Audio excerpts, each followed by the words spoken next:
Good morning, everyone. Barely. Good morning. And we just had the sun come out, cloud roll by. It's a typical day in West Texas. The weather is changing every 10 minutes. Yeah, I saw one of the posts that said winter from 6 to 8, spring from 8 to 10, summer from 10 to 4, and then fall from 4 to midnight. That sounds about right. Especially this time of the year. This time of the year it can't make up its mind what it wants to do. I know, it was nice and sprinkled a little bit yesterday. It poured this morning, and now it's going to be hot again tomorrow. So, yeah.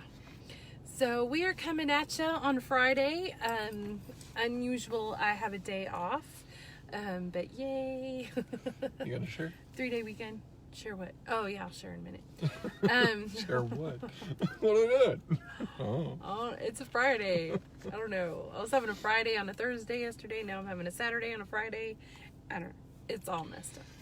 But anyway, yeah, our daughter's going to be doing a band festival tomorrow. And her band actually marches at 9, which is when we normally go live on Saturday. So we thought, hey, we're off on Friday, so let's do our Saturday on a Friday. Yep. I hope you got Something that. to that effect, anyway. And since we are band parents, guess what we got? Guess where we have to be? At the band festival. Yep. So fun. It's actually a really big deal, and I think they have like 25 bands this year, so Yep. wow. We're also continuing on leaving Lodabar, and Wait, what am I doing? I have no I found idea. myself. I found it. You found our channel? Mm-hmm. I hope so. You created the thing. But, really enjoy this lesson. I enjoyed last week. I hope everybody did. And we didn't get as far as we intended to last week. No, we got like 2 pages. That was about it. And if you're liking the videos, please share. We'd like to get the word out to as many people as possible. And when I say the word, I mean the Bible. It's not about us or, what we say, as long as the truth is being said. There we go. I shared. Yay. And I'll share later. I try to share every day. And I've tried to increase our area that we impact. So we're also on YouTube, and she has her volume up. Right, we're good. So now we can go ahead and continue. Okay, so we are continuing the same lesson week. I know it's different. It messes me up. Because we're on a different week than this is on. But anyway. The lesson is called? I am who the I am says I am. So, I like that. Yeah, I always like that. I was like, I want to sing it. It sounds like Yep. a singing song. Almost starts going back to the I am a friend of God. I don't know. There's so many, but I love it. Mm-hmm. But we're continuing. I was about to hold up that. Let's hold up this. We're continuing in Lodabar, which Leaving is by Lodabar. You said continuing in Lodabar. Yeah. Oh well. Continuing and leaving Lodabar by our beautiful friend Rhonda Holland, who does watch these when she has time. I know she's very busy. And this has just been so timely for us. We've been enjoying it. Like I said, we would do these Bible studies with or without the live because we just enjoy doing it. Mm-hmm. But we just thought, why not open it up to everybody? We'll include anybody that wants to learn. Yeah, we actually really like the feedback too. Mm-hmm. And we do read them. If we don't read them out loud, we do read them when they pop up. And if they're longer than what we can see, we go back and read them later. Yes, we do. So. We have all heard the phrase identity theft. We actually hate that phrase. It's awful. And we understand how important it is to guard our identity from would-be thieves. It is critical to protect yourself from identity theft. Once stolen, the access to your financial and personal information is in the hands of cyber thieves. Your identity becomes theirs to make exorbitant purchases, to obtain other credit cards, and to invade all your hard-earned accounts. Then your good name may be tainted and most difficult to recover. Of course, once your finances are depleted, your credit rating destroyed, and your identity totally discredited, you are left with a mess to clean up. In the process, the identity thief leaves you in a broken brokenness and ruin without conscience. He or she never looks back. So absolutely, we must utilize extra measures to protect and secure our identity from theft. But let's think about our spiritual identity. The devil and the enemy of our soul would much rather rob you of your spiritual identity than just mere possessions you might have acquired in this life.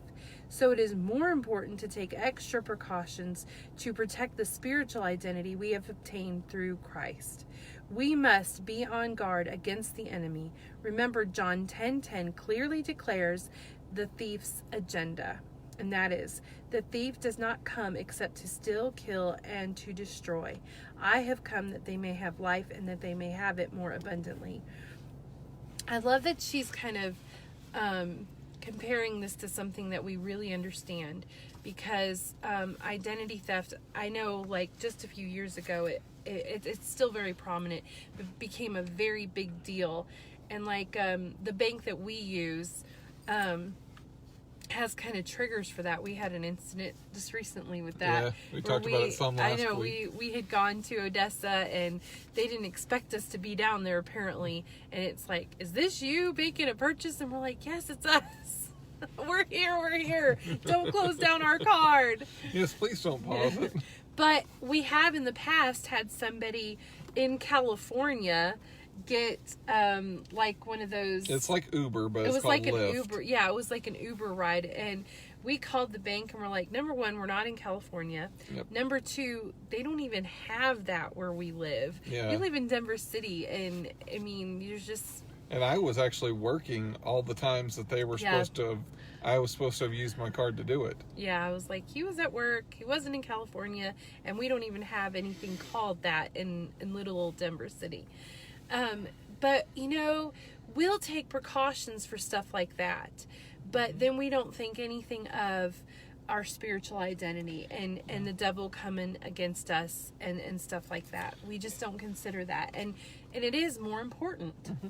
And another way, actually, to look at it is what, you know, I feel a little bit old when I say it, but we call it your witness.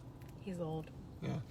But that's what we've always called it, you know, this, when your witness gets damaged or when your testimony gets impeded because of something they say you've done or something you haven't done or something that was misconstrued. That's where it says in the Bible, you know, even the very appearance of evil, because that can taint that witness, that it takes a long time to get back. And my dad was a minister that always guarded against anything like that, and his dad as well. So we grew up in homes where, you know, some people might think it was strange the way we did things, but we were raised that, you know, our dads were ministers, and a reputation tainted was a horrible thing, and they would make every precaution to make sure that they had safeguards in place, so nobody could speak against them in their reputation. Yeah, and something you always have to remember is everybody's watching all the time.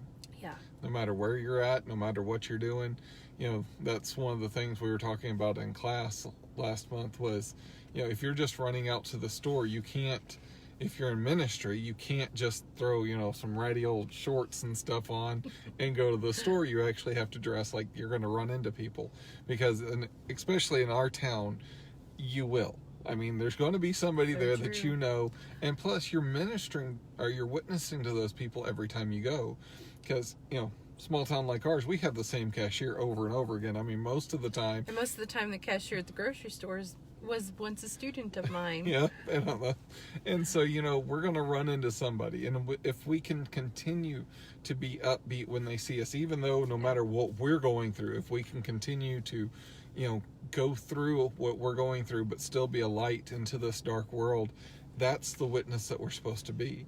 And I'm like, if you ever want to really see anybody from Denver City, just go to Lubbock. You'll run into them.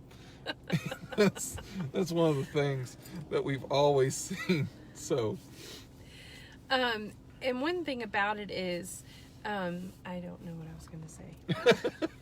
But our witness is very important. You know, I usually think about it like a white pair of pants. I cannot wear white because I'll get something on it. I mean, I remember what I was going to say. sometimes I feel like Gary and I were at an advantage growing up in a pastor's home, because when you grow up in a pastor's home, you live in a glass house. Everybody sees everything you do, everything, and they're not afraid. Well, I saw your son or your daughter. They were down there. They were doing this, and they weren't supposed to. And your parents, they'll make you pay. You'll be accused of more than you do and honored less than you're supposed to be. That's a good way of putting it. I like that. So, but as an adult now, I'm very thankful to have been raised that, because now I'm not afraid to live my life outside, because I feel like I am exactly who I say I am everywhere I go. I don't feel like I'm a different person. I'm not trying to hide anything. When I'm in the classroom teaching, I'm the same person teaching in my classroom as I am instructing my kids at home. And I feel like living in a pastor's home and being raised in that glass house has given me that, I guess, foot up above everybody else. I don't care. I view it as training. I don't care if people see what I do. I don't do anything. If you're interested, you're welcome to come watch. My life is mostly spent on the laptop doing schoolwork these days. Yep, and I'm in the bed. So in the bed sleeping. If I'm not here, or if I'm not working at the school or at the PD, then I'm in bed. Exactly. Or out with the family doing something. But it's, it's amazing to me, though, how some people that we've come across, because, everybody knows the person that will act one way at home, and when they go to church, they act completely different. Yes. And that's not going to get you into heaven. No. I mean, completely honest. If you can't act the same in both places and you're not the same person, that's double-minded. Yes. Well, I mean, it's just like if you go to church to check off a box on your list, you're going to church for the wrong reason. You go to church because the Bible says, forsake not the assembling of yourselves together. But going to church isn't going to make you a Christian any more than standing in a garage is going to make you a car. It just doesn't work that way, You'll never be a car standing in a garage. You'll never be a Christian just going to church. And it's not about feeling better. And we've said this multiple times, and you have to understand, your heart is the most deceitful thing in your entire body. Yes, it'll always lead you astray. And, because that's what, there are things that are going to play on your feelings, play on your emotions. And unless you can settle yourself and communicate with God, you're not going to get the right answer. See, we actually raise our kids to not be heart-led, but to be spirit-led. Don't follow your heart down a path. If the Spirit of God is leading you, that's where you need to go. So, if our kids come into our house and go, well, my heart said, and be like, there's your first mistake. Yep. No, I mean, we put God first in our relationship and our marriage. Before we got married, we did a fast. We did. And I'm like, when God told me way back when, in 99, when I was going to marry her, he didn't talk about that. He didn't tell me about all the stuff we were going to go through before that happened. Nor after. Yeah, I'm like, so for like 3 months before we actually started to get together, I was up at the church, and I didn't know who I was praying for, but I was praying for my future wife, and then her name kept popping up. So it just came around where God was right. Since the enemy comes to steal, kill, and destroy, we must guard against spiritual identity theft. Satan wants to steal your true identity because in doing so, he tends to kill your dreams, destroy your goals. Just like the modern day identity theft treats your credit and finances, the devil wants to deplete you of your worth and leave you in brokenness and ruin spiritually. He certainly does not want you to walk in the authority given to a son or a daughter of God. He desires to make you a permanent resident in Debar. Another story in the Old Testament gives us a great example of an attempt to steal the spiritual identity of God's people. Let's take a few moments and read the passage recorded in Daniel 1 through 7, focusing on verses 6 and 7. So I'll go ahead and read that. And don't laugh at me for how I say the names. I'm not going to. You can't promise that. I can't promise I won't try to correct you. Uh-huh. In the 3rd year of the reign of Jehoiakim, king of Judah, Nebuchadnezzar, king of Babylon, came to Jerusalem and besieged it. And the Lord gave Jehoiakim, king of Judah, into his hand with some of the articles of the house of God, which he carried into the land of Shinar, to the house of his God. And he brought the articles into the treasure house of his God. Then the king instructed Ashpenaz, the master of his eunuchs, to bring some of the children of Israel and some of the king's descendants and some of the nobles, young men in whom there was no blemish, but good-looking, gifted in all wisdom, possessing knowledge and quick to understand, who had the ability to serve in the king's palace, and whom they might teach the language and literature of the Chaldeans. And the king appointed for them a daily provision of the king's delicacies, and the wine of which he drank, and 3 years of training for them, so that at the end of time they might serve before the king. Now, from among those of the sons of Judah were Daniel, Hananiah, Mishael, and Azariah. To them the chief of the eunuchs gave names. He gave Daniel the name Belteshazzar, to Hananiah Shadrach, to Mishael Meshach, and to Azariah Abednego. You know, one thing right quick. We talked about this. I don't know if we talked about it last time. Yeah, we did talk about it last time. But when Jesus called somebody or changed their name, it meant something. Yeah, we talked about that last night. The changing of that name means something.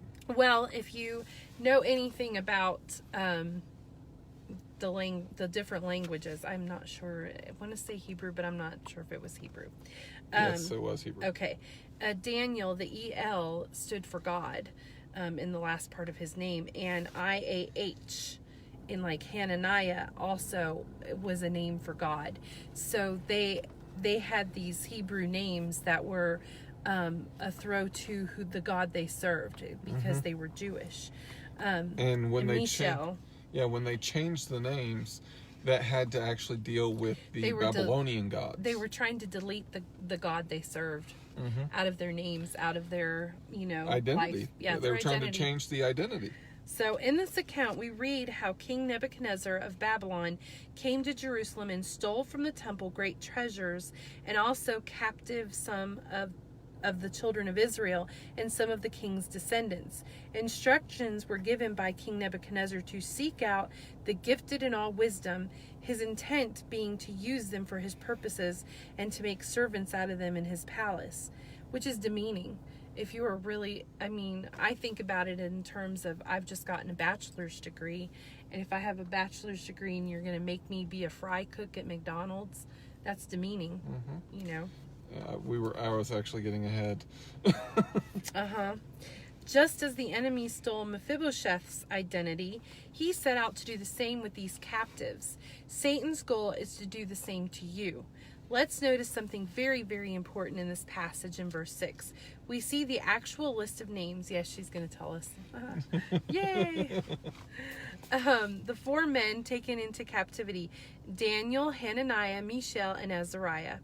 It is so interesting that the enemy changed their names respectively to Belteshazzar, Shadrach, Meshach, and Abednego. Why was it crucial to the enemy concerning these men to make it a priority to immediately change their name? Because their names represented who they really were, insignificance to their spiritual identity. And I think this reason right here, this biblical story, my dad being a minister, he put a lot of emphasis in my raising on the importance of names. Me and my brother were both named, and we were named what we were named because of the importance of the meaning. My brother's name is James, which is a biblical name, and my name's Crystal, and I was like, how did I get a name that wasn't biblical? Yeah, really. I was like, both my parents were David and Elizabeth, and they had a son named James, and then I'm just tossed out there. I'm Crystal. I was all alone. I felt kind of sad. I was like, I don't have a Bible name like the rest of my family. But Crystal means brilliantly pure, and that was very important to my parents. the purity factor. And, you know, in my young life, that is something that was very attacked. You know, when you're a young person, purity is a hard thing to keep. It just is. And I remember feeling that, you know, it was like my name was calling out to the devil to attack that area of my life. But I do remember also that the grace and mercy of God, when me and Gary got married, how a lot of that was restored to me. And, you know, that there's a deeper story there, but it's for another day. That's when we do our own Bible study. That's true. So, the name Daniel, oh good, she gives the meaning. Yeah. Yay. She does. That's why I was saying I was like, I know it means God. I was getting ahead. They all, the last, two last letters have to do with the name of God. So Daniel means God is my judge. So Daniel had no need to fear man. The name Hananiah means Jehovah is gracious. Hananiah trusted God's sufficient grace and favor were with him. The name Mishael means one who is like God. Mishael's nature and character were godly and righteous. And the name Azariah means the Lord has helped. Azariah knew God had helped in the past, and he was confident God would help in the present and the future. The word in Daniel 1:6 also tells us that these young men were sons of Judah, and Judah means praise. Mm-hmm. Let's put this into perspective. Standing before the enemy, their captor, were 4 young men whose very names threatened the opposing king.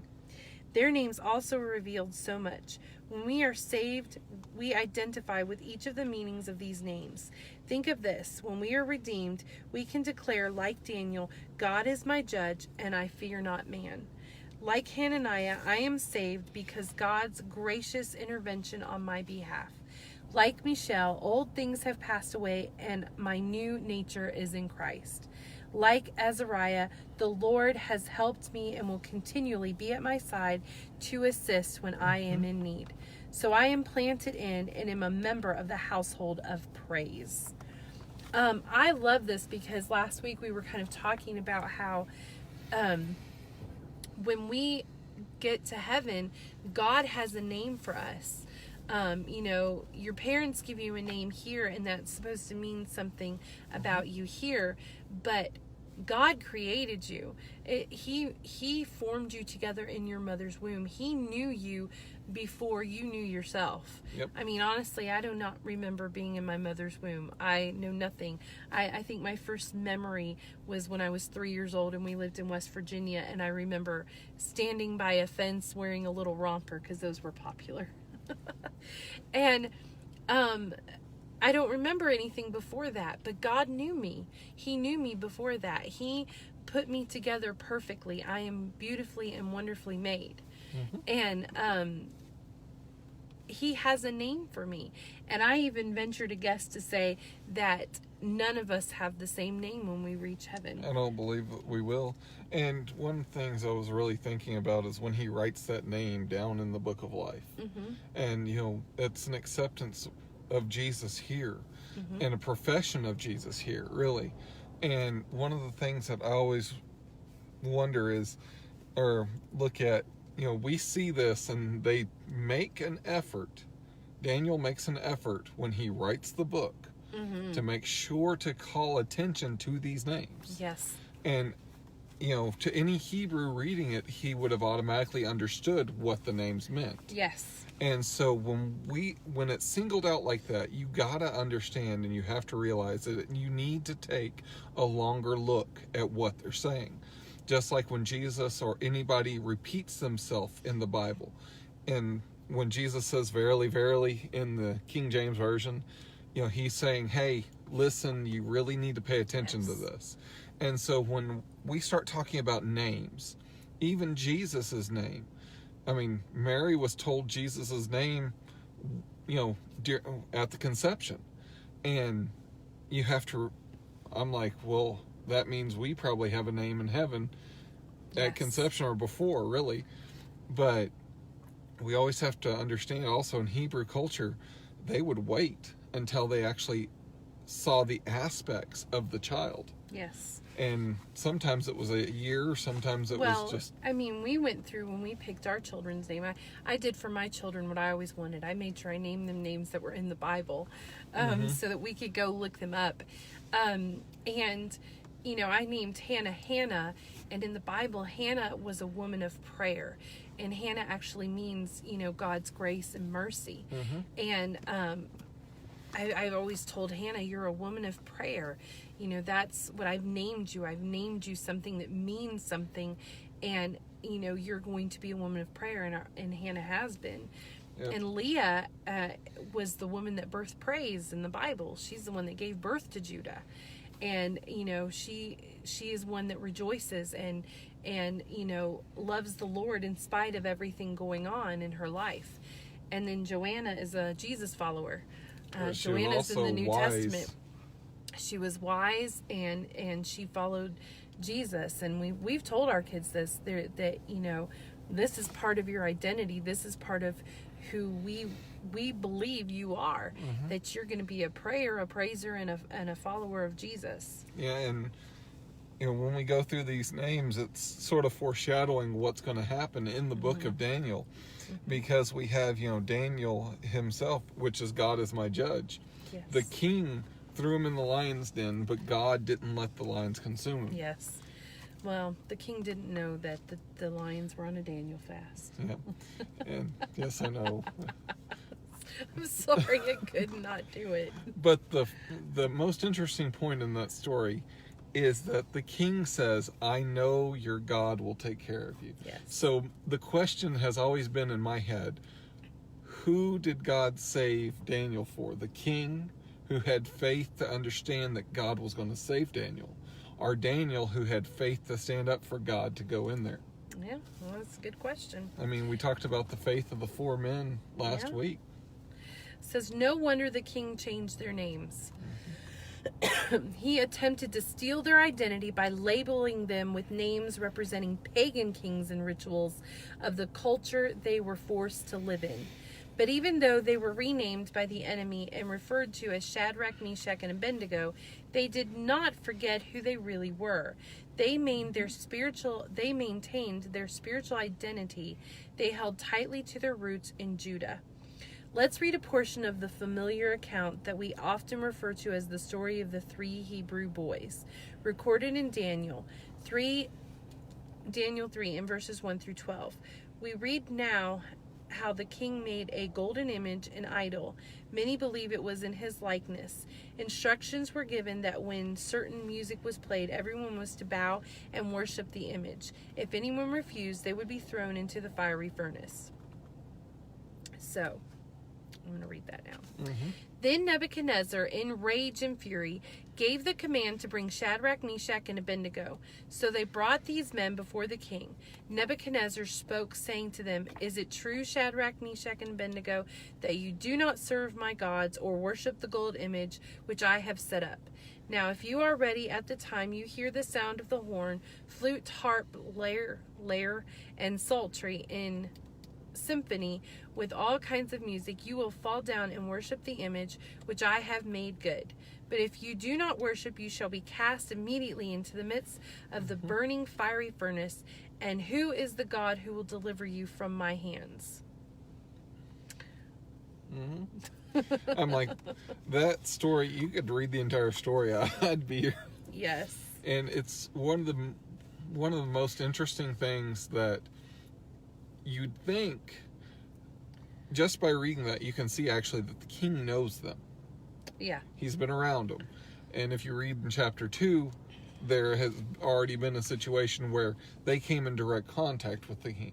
Because they helped Daniel by praying and fasting with him. Well, and we just read about how he had picked these wise people. And I think it was, he wanted to feed off of their information. He wanted to take, you know, their identity and make it his own. These people are wise, they're smart, they're good looking, and, you know, I'm going to surround myself with that, and I'm going to, you know, plagiarize their ideas. Well, that's also one of the things that we have to, there's, in our lives, it's really who we surround ourselves with. You know, they say that you actually only have the ability to keep 6 close friends. Mm-hmm.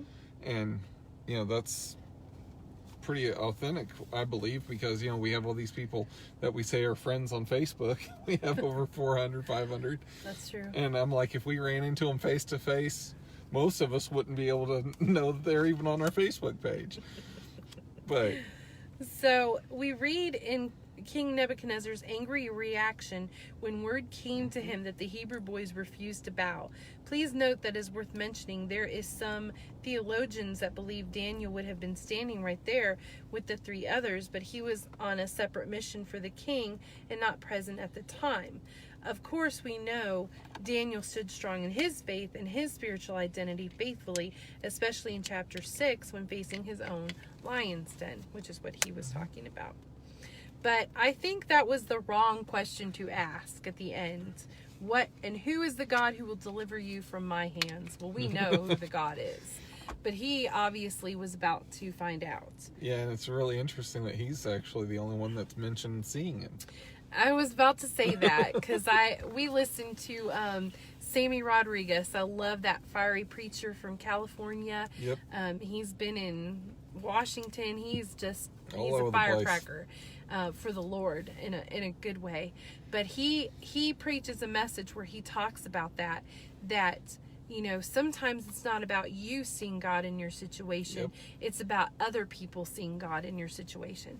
And nowhere in the Word of God does it say that Shadrach, Meshach, and Abednego saw Jesus in the flames with them, but the king did. And I believe it was Jesus. Just going to say that right there. It was a pre-incarnate Jesus. And the cool thing about the entire story is they didn't see him, but they had the effects. Yeah. And so we are blessed. We may never see Jesus, but we have the effects that happen to us. Exactly. We are blessed. We are saved. And there are miracles that happen every day to keep you from things. It says, I believe the Spirit of God was stirring on the inside of these young men, and they had already begun to ponder the answer to that very question. Who is this God who will deliver us? Oh, let us just think about him. Mm-hmm. He is omnipotent. Let me try to say that right. Yeah, omniscient. Omniscient? I don't know. Omniscient? A person that loves words can't word sometimes. Oh, it's her day off. He's all-knowing. Yes, omniscient. He's omnipotent. Mm-hmm. I got that one right. All-powerful. And he's omnipresent. He's always present. He is Jehovah Jireh, our provider. He is Jehovah Rapha, our healer. He is Jehovah Nisi, our banner. And he is Jehovah Shalom, our peace. When the enemy comes to you and attempts to make you doubt in the face of your greatest fear, remember who your God is. My God is my healer. Isaiah 53:5. My shield. Psalms 3:3. My rock of ages. Psalms 28:1. My Savior. Acts 13:23. He is my very present help in my times of trouble. Mm-hmm. Psalms 46:1. He is the great I am. John 8:58. The Alpha, the Omega, the first and the last. Revelation 22:13. He is the living bread. John 6:32. The true vine. Yep. He is, that's John 15:5, sorry. He is my wonderful counselor, everlasting Father. Isaiah 9:6. Prince of Peace. Isaiah 9:6 as well. He is my refuge and fortress. Psalms 91:2. He is my light in the darkness. John 1:5. He is my advocate. 1 John 2:1. He is my Lord of Lords and King of Kings. 1 Timothy 6:15. He is coming back for me. John 14:13. I love that. The he is statements, just like the I am statements. I loved that. And we went over those the last time. Yep. If you don't have those down, you might want to go ahead and go back through after we get done and write them down. Because I believe those names, what we call names of God, are promises from God. Yes. Because these names are actually from stories that happened in the Bible. They're everything, just like the one that says, God is my banner. That's what a standard is. Yes. It's a banner. It's something to be lifted up. And actually it calls people to you to stand against the ones that are trying to invade. Well, and Jesus said in the New Testament, if I be lifted up, I will draw all men unto me. Yep, and that goes back to a type of warfare as well. Yes. So, what an awesome God we serve. What an awesome God we serve. I don't know if we should go forward. I don't think we're going to need... No, we don't need to. You know, but one of those things... We just get so excited. Yeah, especially when you bring in Daniel. Daniel is one of my favorite books because there are many things that happen in Daniel. And it concerns past, present, and future. It concerns names. And when you start talking about, you know, being renamed and, you know, looking at what Jesus did even when he got here, names are very important. God started it. He named Adam. And really, if you look at what Adam means, it means human race.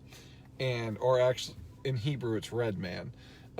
Because Hebrews actually believe that Adam was red because they believe the real earth is red. And I do love the fact, I love how when we do these Bible studies, we make connections, because we go to a really great Bible study on Wednesdays in Seagrave's First Assembly, Aaron and Gary McLendon, and she did this great study. We did Ephesians chapter 3. Yeah, actually, I was about to bring part of that up. We were just talking about how, you know, God changes people's names, and it just fits so much with this, and it's just like reaffirming, you know, what we've already been learning this week. I love how God does that. It's like you get it again, and anybody that teaches know that, you know, like the way you teach is I do, we do, you do. And I feel like sometimes with the Word of God, when you get something, it's like somebody shows you something and then you see it again and then you live it. Yep. And there are too many people getting revelations and bottling it up, writing it down, not sharing it. And it's like, that's not how this is supposed to work. You're supposed to get revelation from God and share it. Yes. I mean, that's what happened when Jesus and the disciples fed the 5,000. Jesus prayed over the bread and the fish, gave it to the disciples, who broke it and distributed it. Yes. If they would have consumed it there, the rest of them wouldn't have been blessed. But one of the things we were talking about last Wednesday was Ephesians 3:11, and that was talking about the eternal purpose of Jesus. And I'm like, well, you know, of course we all know that the eternal purpose is salvation of the sinner. And I wanted to look into it a little bit more because it also said the purpose and the eternal purpose. I'm like, well, aren't they the same thing? Well, it comes down to not only was he sent here to save the sinner, he was sent here to destroy the sin.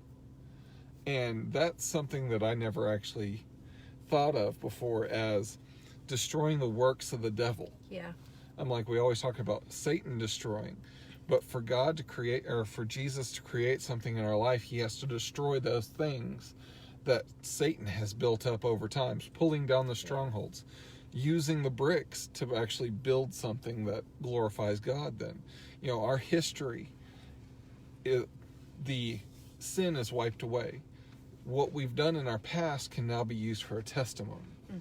That's true. And we have to really understand that everything that you've done is going to be used for the glory of God. There are some things that are going to have to be paid for, you know, some harvests that we don't want to get through, but us going through them can actually testify to other people. Yes. So we never end alive without giving you an opportunity to make Jesus the Lord of your life. Maybe you heard all those he is statements and you're like, I don't know him. You know, I don't know that he is that to me. We want to give you an opportunity to know him and to make him all of those statements, because he is those things, whether you know it or not.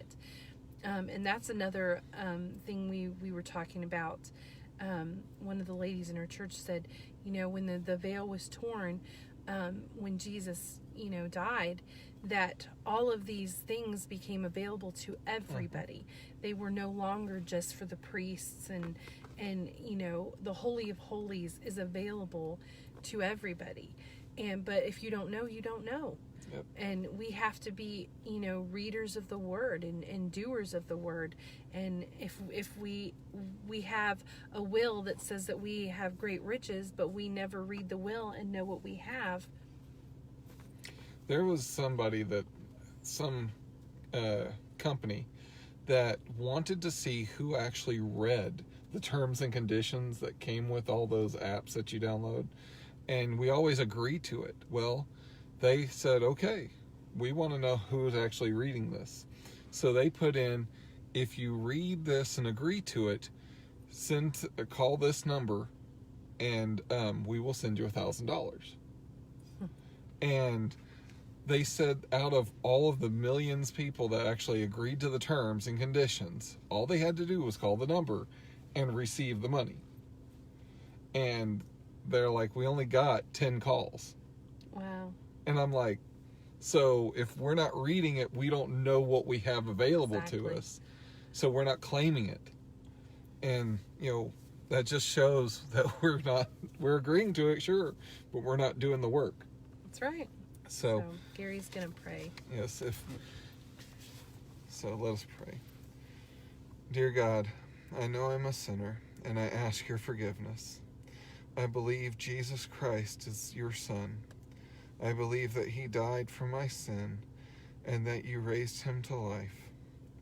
I want to trust him as my Savior and follow him as my Lord from this day forward. God, guide my life and help me to do your will. I pray in the name of Jesus. Amen. Amen.